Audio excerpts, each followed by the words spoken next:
திருமதியில இருந்து பல கிதாபுகள்ல பதிவு செய்யப்படுகிறது.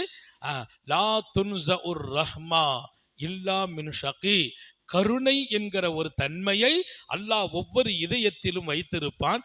எந்த இதயத்தை விட்டும் அந்த தன்மையை கலட்டுவான் என்றால், கருணை என்னும் தன்மையை அல்லாஹ் ஒரு மனுஷனுடைய உள்ளத்தை விட்டும் கலட்டிட்டான், அவன் டென்ஷனாட்டே இருக்கிறான், யாரு மேலேயும் இறக்கம் வர்றது இல்லை, கஷ்டப்பட்டவங்களை பார்த்தா இறக்கம் வர்றது இல்லை, அப்பாவிகளை பார்த்தா இறக்கம் வர்றது இல்லை, இறக்கமே இல்லாத ஒரு தன்மை மனுஷனுக்கு வருது. அந்த கருணையை கலட்டுவான் என்றால் அந்த நிலையை அல்லாஹ் செய்யறதில்லை. அப்படி அவன் கலட்டுவான், சில பேர்களிடத்திலிருந்து கலட்டி விடுவான். அவர்கள் யார்? அவர்கள்தான் இந்த சமூகத்தின் மூதேவிகள்.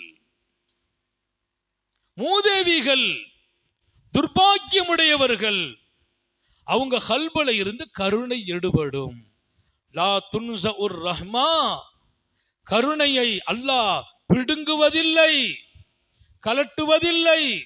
இல்லா மின் ஷகி, சமூகத்தில் மூதேவியாக வாழ்பவனை தவிர வேற யாருடைய உள்ளத்திலிருந்து அல்லாஹ் எடுக்கிறது இல்லை. ஒருத்தர் கஷ்டப்படுறார், அதை பார்த்து நமக்கு இரக்கம் வரவில்லையா, பயப்படுங்கள், நம்ம மூதேவி ஆயிட்டோமோ, மூதேவி ஆயிட்டோமோ.